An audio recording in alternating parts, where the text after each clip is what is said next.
할렐루야.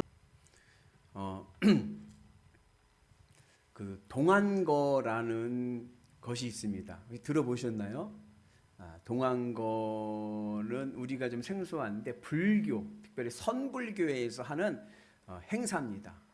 선불교회에서 음력으로 10월부터 12월까지, 그러니까는 내일 모레가 우리 설이니까 내일까지겠죠.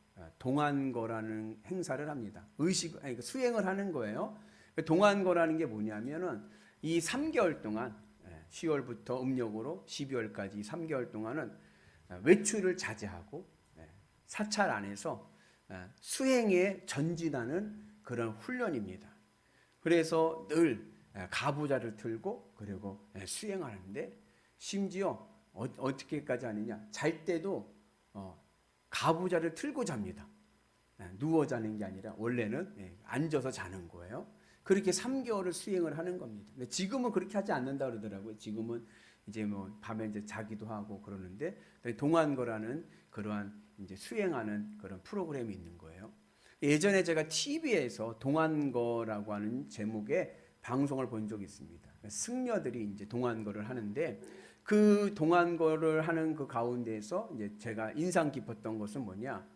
한 젊은 승려가 이제 그 사찰에 그 절에 방장 스님에게 이제 질문을 하는 거예요. 방장이라는 게 뭐냐면 그 절에 제일 큰 어른을 방장이라고 부릅니다. 그래서 방장 승려에게 이제 질문을 하는데 3가지 질문을 하는 거예요. 그래서 젊은 승려가 그 방장 승려에게 와서 예를 갖추고 이제 질문을 하는데 질문은 뭔 질문인지 기억은 나질 않는데 아직도 기억이 나는 것은 그 방장 승려의 답변입니다.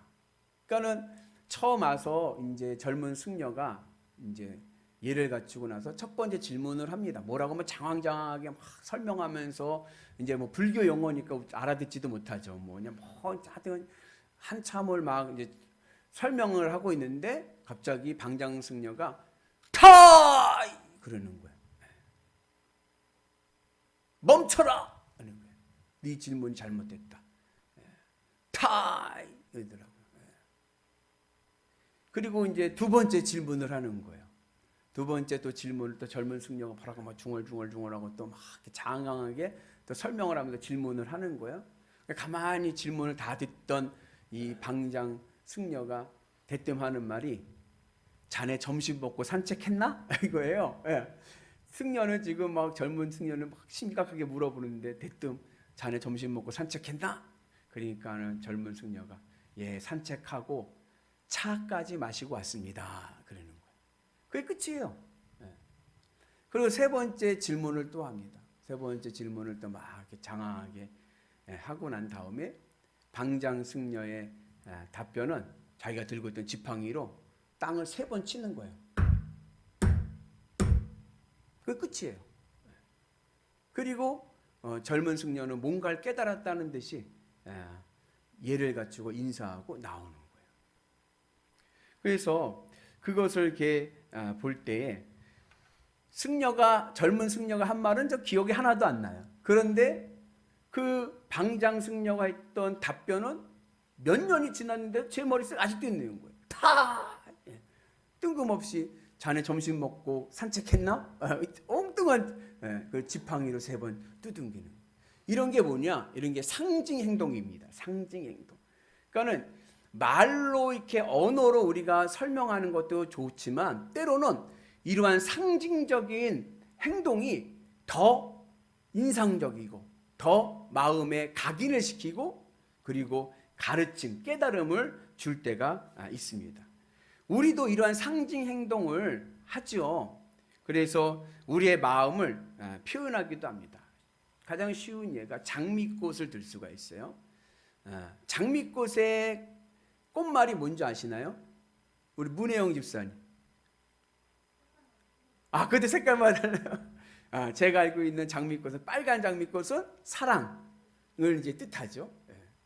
그래서 연인들 간에 굳이 사랑한다라고 말을 하지 않고 예쁜 빨간 장미꽃을 선물하면 그 선물하는 사람의 속마음을 얘기하는 거예요. 난 너를 정말로 사랑한다. 그런 거죠. 그래서 특별히 이제 특별한 날, 뭐 기념이 되는 날에 그냥 옆에 가서 사랑해 사랑해 사랑해 사랑해 사랑해 사랑해 100번 하는 것보다 예쁜 장미꽃 선물을 딱 주면은 어때요? 안 받아보셨나요? 받아보신 분들은 감동이 와가지고 너무나도 좋은 거예요.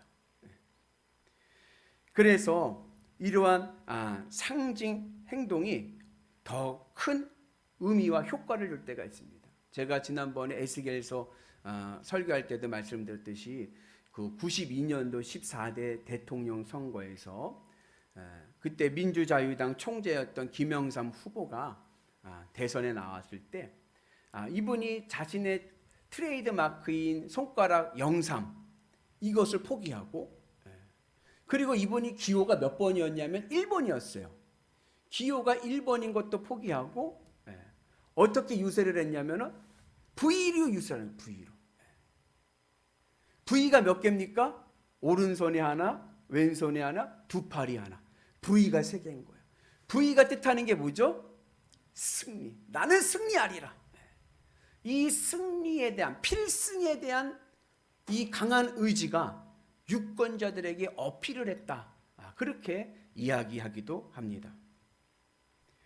성경에서도 이러한 상징 행동이 많이 나타나요. 그래서 꼭 말씀으로만, 하나님의 말씀을 언어로만 전하는 게 아니라 행동으로도 전하기도 합니다. 그래서 이제 대표적인 예 중에 하나가 예레미야가 하나님의 말씀을 전하는데, 하나님의 뜻은 뭐냐?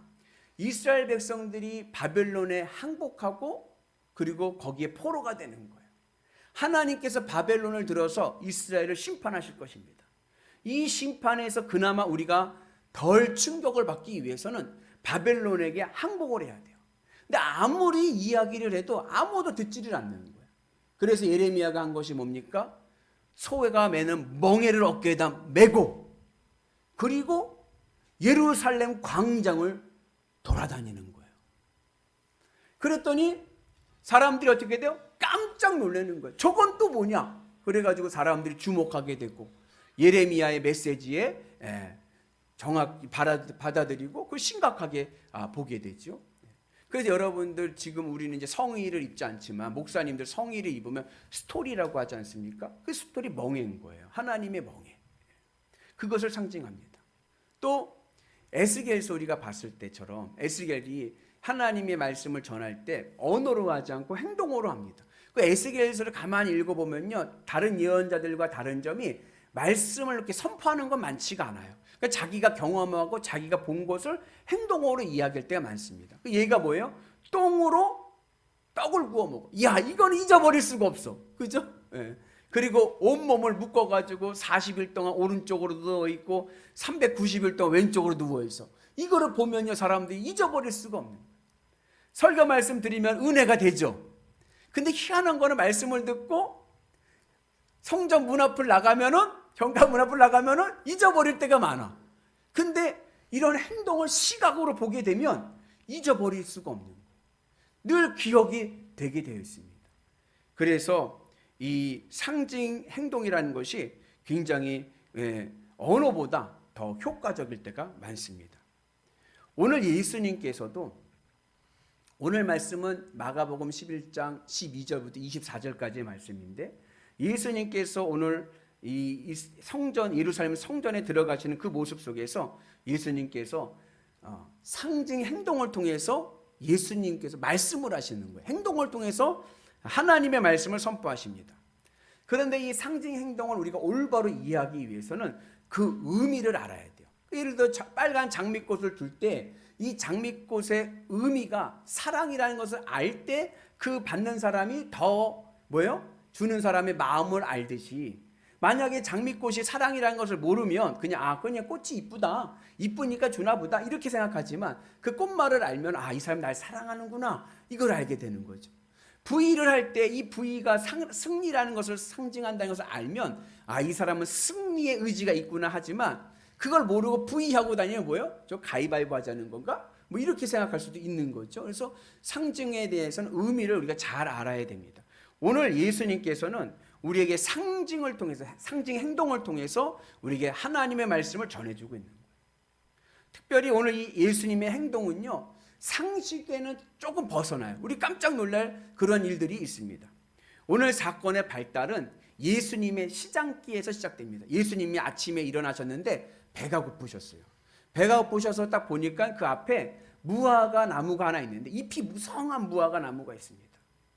그러니까 예수님께서 그 무화과 나무에 있는 열매 무화과를 따 드시려고 그 무화과 나무에게로 갔어요. 갔는데 그 무화과 나무에 열매가 없습니다. 그래서 예수님께서 그 무화과 열매를 저주하십니다. 우리 한번 같이 말씀을 볼까요? 이제부터 영원토록 사람이 내게서 열매를 따먹지 못하리라. 뭐 그런가 보다 할 수 있는데 문제가 있어요. 그 문제 뭐냐? 예수님께서 지금 이렇게 말씀하신 이 때가 무화과 철이 아니에요. 무화과 철이 아니에요. 제철도 아닌데 예수님께서 무화과 나무에 가서 잎이 무성한 무화과 나무에 가서 저주를 하신 거예요. 이건 상식적으로 납득이 되질 않죠. 만약에 제가 봄에 사과나무에, 사과는 언제 열리죠? 가을에 열리잖아요.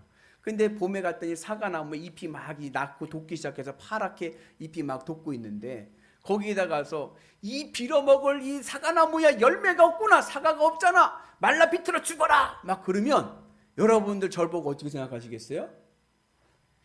목사님 농사도 모르고 조금 맛이 가신 것 같은데, 상태가 좀 이상하신 것 같은데 이럴 거예요. 저 예수님이 그래요. 제자들이 보기에는 예수님 왜 그러시지? 너무 배가 고프셔서 좀 적이 되셨나? 철도 아닌데 열매가 없다고 나무를 저주하시다니, 그렇게 생각을 할 수 있습니다.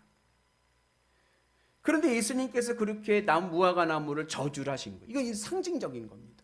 그리고 나서 예루살렘 성전에 들어가셨습니다. 그리고 성전 안에 있으니까 뭐가 있어요? 성전 마당 뜰에 사람들이 막 장사를 하는 거예요. 그것들을 그냥 보시지 않고 장사하는 사람들 다 내쫓으시고 상과 의자를 다 둘러 엎으셨어요. 뒤집어 엎으셨어요. 우리 같이 말씀을 봅니다. 예수께서 성전에 들어가사 성전 안에서 매매하는 자들을 내쫓으시며 돈 바꾸는 자들의 상과 비둘기 파는 자들의 의자를 둘러 엎으시며. 여러분, 예수님 하면 어떠한 이미지가 떠오릅니까? 예수님 하면 저는 자상하신 예수님, 사랑이 많으신 예수님, 따뜻한 예수님, 내가 뭘 잘못하더라도 그냥 덮어주고 안아줄 수 있는 그러한 사랑의 예수님, 그죠? 그리고 예수님이 늘 하신 말씀이 있어요. 서로 사랑하라. 원수를 사랑하라. 오른뺨을 때리면 왼뺨을 대라. 이게 예수님의 이미지 아닙니까? 예수님은 비폭력이에요. 때리면 맞아라. 이게 예수님의 정신이에요. 예수님은 폭력을 사용하지 않으십니다. 그런데 오늘 예수님께서 폭력을 행사하시는 거예요. 사람들 내쫓고 상을 다 엎어버리고 의자를 다 뒤집어 엎어버리는 거예요. 여러분, 제가 장날에 장터에 가가지고 장사하는 사람들 다 나가 막 그러고 이 상 다 들여 엎어버리고 의자 다 그냥 때려 부수고 막 그러면 저 어떻게 될까요? 저 목사 좀 미친 거 아니야? 저거 좀 왜 저래? 막 그러기도 하고, 아마 상인들이 저를 가만 안 놔두고 막 때리기도 할 수도 있고, 경찰 불러가지고 신고해서 경찰 잡혀갈 거예요. 상식에 맞지 않잖아요. 그 예수님 늘 서로 사랑하라. 오른뺨을 때리면 왼뺨을 대라고 말씀하셨던 예수님께서 다 뒤집어 엎어버리는, 다 쫓아내시는, 폭력을 행사하시는 거예요. 깜짝 놀라는 거예요, 제자들도. 그리고 난 다음에 성전에 나오셔서 다시 돌아가는 그 길가에 그 아침에 봤던 무화과 나무가 있는데 그 무화과 나무가 정말 말라 죽었습니다. 그 모습을 본 베드로가 깜짝 놀라요. 그리고 베드로가 예수님께 말씀합니다. 우리 같이 볼까요? 베드로가 생각이 나서 여짜오되 랍비여 보소서, 저주하신 무화과 나무가 말랐나이다. 베드로도 이렇게 될 줄은 몰랐던 거예요. 그런데 깜짝 놀란 거예요. 정말 말랐거든요.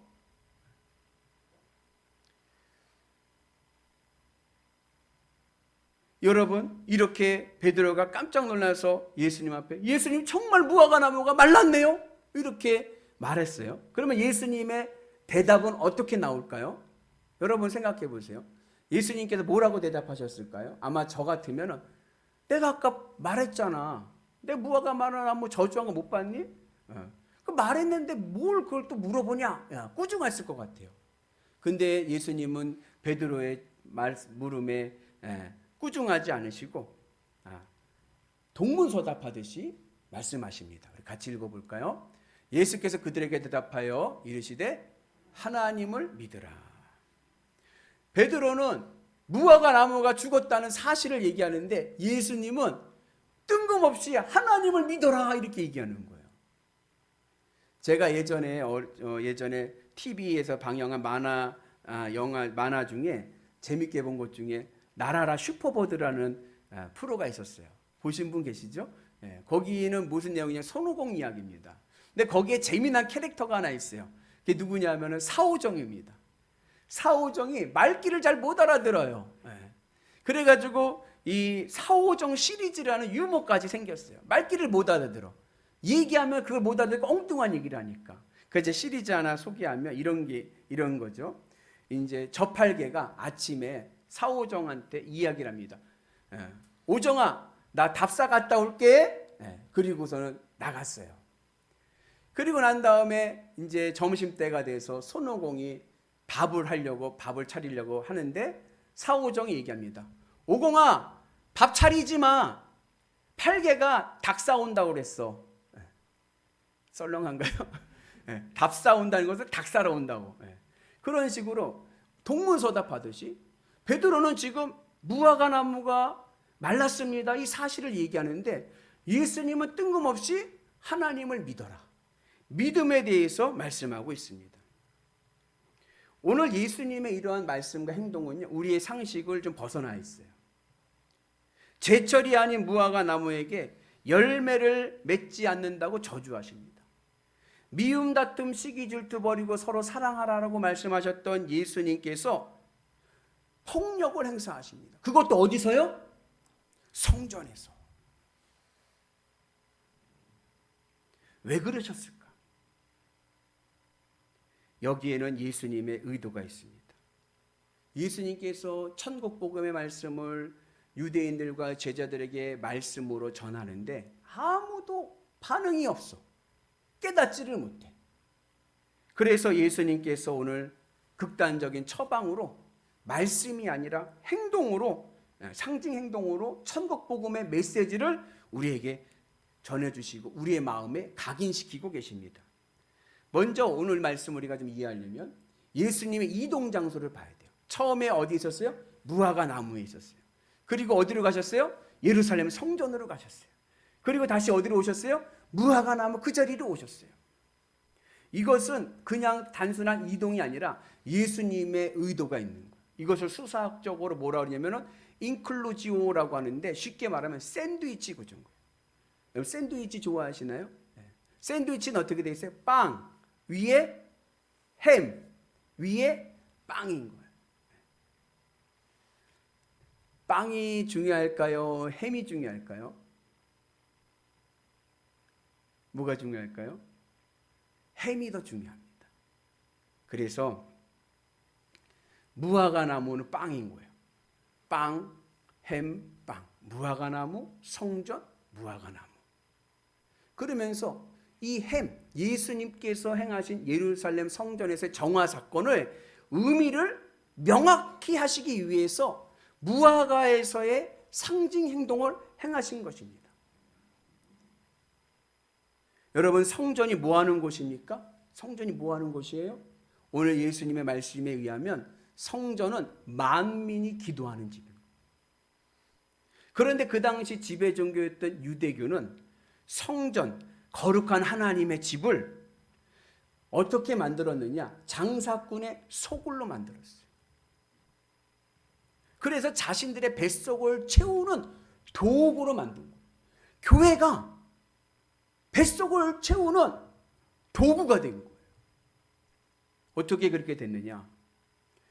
이스라엘 백성들은 절기 때 하나님께 예배 드릴 때 제물을 가지고 옵니다. 제물을 가져올 때 원칙은 뭐냐면 가축을 가지고 와야 돼. 가축. 가축이라는 것은 뭐냐? 내가 정성을 들여 키운 것을 가지고 오는 거예요. 그래서 내가 집에서 정성으로 키운 가축을 가지고 예루살렘 성전으로 와요. 걸어서 오기도 하겠죠? 대부분 걸어서 올 겁니다. 그리고 와서 이 제물을, 가축을 하나님께 제물로 바치려고 하면 그 전에 심사를 받아야 돼. 왜요? 흠없는 가축으로 돼. 흠없는 양으로 드려야 되니까. 그러면 그 흠이 있는지 없는지는 누가 판단합니까? 제사장들이 판단해요. 앞에서 제사장들이 딱 봐가지고 이거 흠 있다, 불합격 하면 어떻게 해요? 다시 가지고 돌아가야 돼요. 근데 그 앞에 성전 마당에서 가축을, 흠없는 가축을 팔아. 양들을 팔아. 그러면 가서 기껏 왔는데 불합격 당하면 다시 돌아가겠습니까? 아니면 성전의 마당에서 파는 그 가축을 사가지고 예배 드리고 가겠습니까? 기껏 왔는데 거기서 사가지고 예배 드리러 가죠. 그러면 그 다음부터는 가축을 가져가겠습니까? 아니면 성전에 가서 사서 바치겠습니까? 그럼 그 다음부터 성전에 가서 바치죠. 왜 기껏 가져가도 불합격 맞으면 다시 돌아와야 되니까. 수고로우니까. 그런데 문제는 뭐냐? 성전에서 파는 가축은 이런 일반 시장에서 파는 가축보다 훨씬 비쌉니다. 장터에서 10,000원 하던 게 성전 안에 들어가면 10만 원이 넘어요. 그러면 그 많은 차익을 누가 갖느냐? 장사꾼과 제사장들이 나눠 갖는 거예요.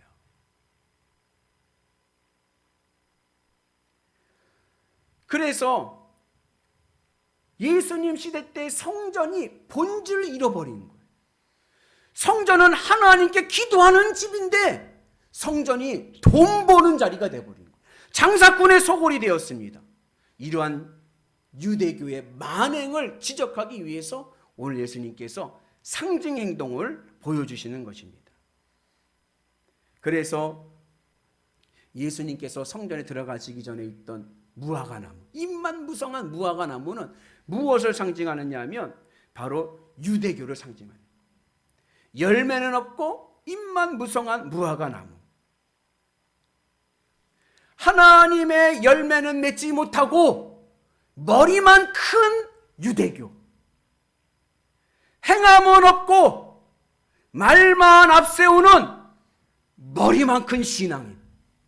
그들에 대한 경고입니다. 사실 우리 사회도 예수님 당시 머리만 큰 유대교와 다를 바가 없어요. 오늘 한국교회가 힘을 잃어가는 이유 중에 하나가 바로 교회가 열매는 없고 머리만 커졌기 때문에 그렇습니다. 아는 건 척척박사예요. 말은 청상유수입니다. 그런데요, 믿음의 열매가 없습니다. 삶에서 예수님이 나타나질 않아요. 열매는 없고 잎만 무성한 신앙이 되었습니다. 여러분, 저를 잘 보세요. 뚫어질 한번 보세요. 저를 통해서 예수님이 보이시나요? 목사님, 예수님의 예자도 안 보이는데요. 그러면 저는 그때 당시의 유대 지도자와 다를 바가 없는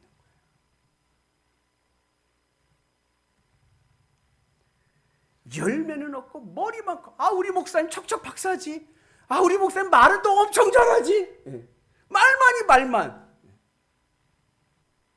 그런데 그의 삶에 복음의 열매가 없습니다.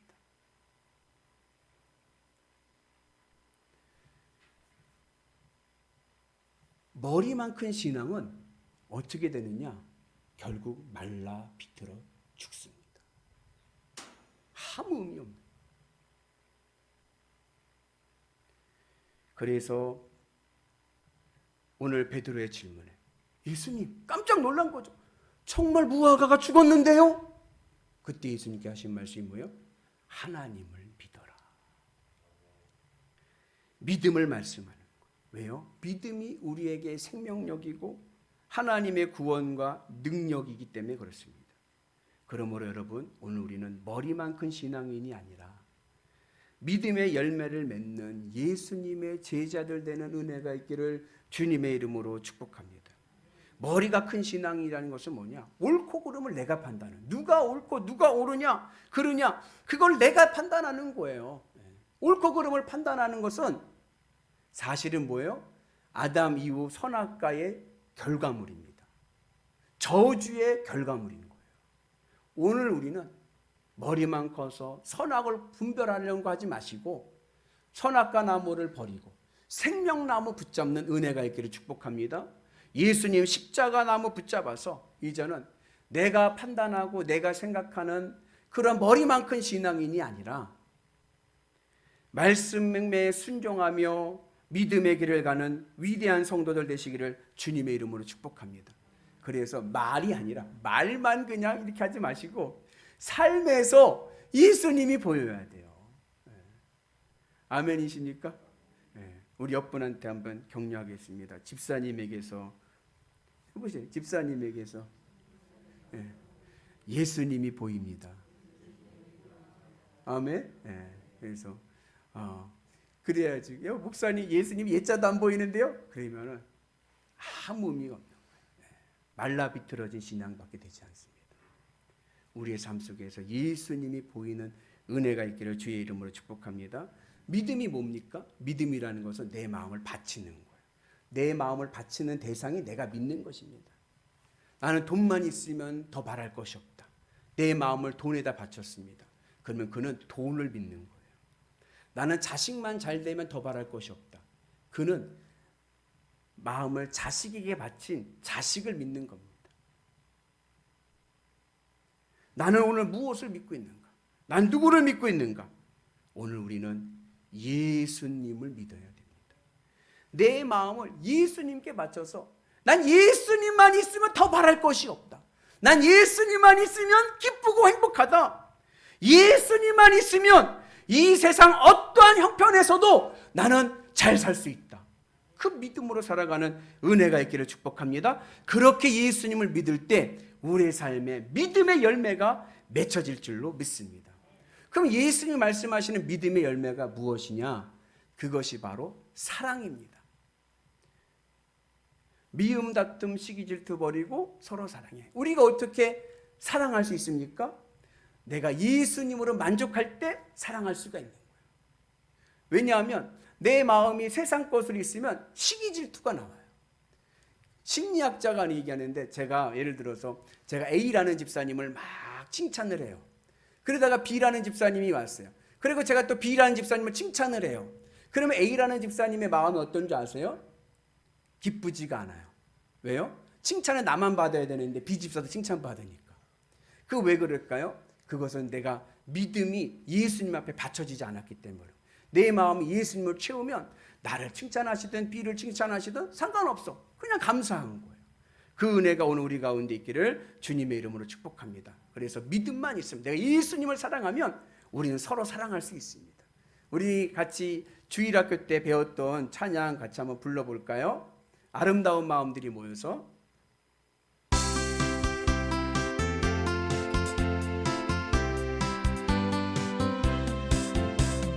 아름다운 마음들이 모여서 주의 은혜 나누며 예수님을 따라 사랑해야지. 우리 서로 사랑해. 하나님이 가르쳐준 한 가지, 내 이웃을 내 몸 다 같이 사랑해요. 미움, 다툼, 시기, 질투 버리고 우리 서로 사랑해. 이 다음에 예수님을 만나면 우리 뭐라 말할까?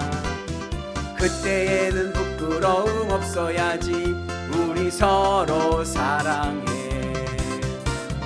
하나님이 가르쳐준 한 가지, 내 이웃을 내 몸 다 같이 사랑해요. 미움, 다툼, 시기, 질투 버리고 우리 서로 사랑해. 아멘. 여러분 서로 사랑하는 은혜가 있기를 축복합니다. 그래서 예수님은 우리가 서로 정죄하고 미워하고 지적하고 혼내는 신앙이 아니라 서로 사랑하고 위로하고 격려해주고 감싸주고 화합하는 하나님 나라 모델하우스가 되기를 원하십니다. 바울이 우리를 뭐라 그랬어요? 너희 몸은 성전이라 말씀하셨는데, 우리가 성전인 이유는 우리의 삶이 하나님 나라의 모델하우스가 되는 은혜가 있기를 축복합니다. 예수님이 어떤 분이세요? 그러면 예수님, 우리 김 집사님 보세요, 우리 김 권사님 보세요, 우리 장로님 보세요. 그러면 예수님이 이런 분이시구나, 이걸 우리가 깨달을 수 있는 은혜가 있기를 주님의 이름으로 축복합니다. 그래서 우리는 말만 앞세운 머리만큼 신앙인이 아니라 마음과 몸이 하나님의 사랑으로 예수님의 사랑을 실천하는 예수님의 제자들 되는 은혜가 있기를 축복합니다. 어떻게 우리가 이러한 사랑의 열매를 맺습니까? 믿음으로 맺는 거예요. 그래서 오늘 우리는 우리에게 하나님을 믿으라, 예수님께서 말씀하고 계십니다. 이제는 우리의 마음을 하나님으로 채워서, 예수님으로 채워서 주님으로 기쁘고 주님으로 만족하고 주님으로 행복하고, 아멘이시죠? 그리고 나가면 우리의 삶에 하나님의 놀라운 능력이 일어날 줄로 믿습니다. 우리는 하나님 나라 가치로 살아갑니다. 그렇게 하나님 나라로 가치로 살아가게 되면 우리의 삶에 믿음의 능력이 나타날 줄로 믿습니다. 그 예수님께서 뭐라고 말씀하셨냐? 믿음의 능력을 이 산을 들어 바다에 던지우리라. 불가능한 일도 우리가 믿음으로 나가면, 우리가 믿음의 열매를 맺고 나가면 우리의 삶에서 사랑의 열매가 나타나고 우리의 삶에서 예수님의 향기가 나타나면 기적은 일어날 줄로 믿습니다. 놀라운 주의 축복이 일어날 줄로 믿습니다. 불가능한 일이 가능해지는 주의 기적이 일어날 줄로 믿습니다.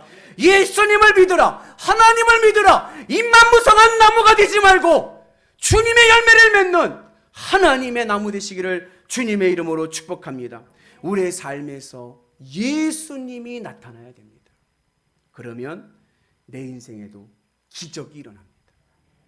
하나님의 능력이 우리의 삶을 지켜주시고 내 인생에도 역전골 터질 줄로 믿습니다.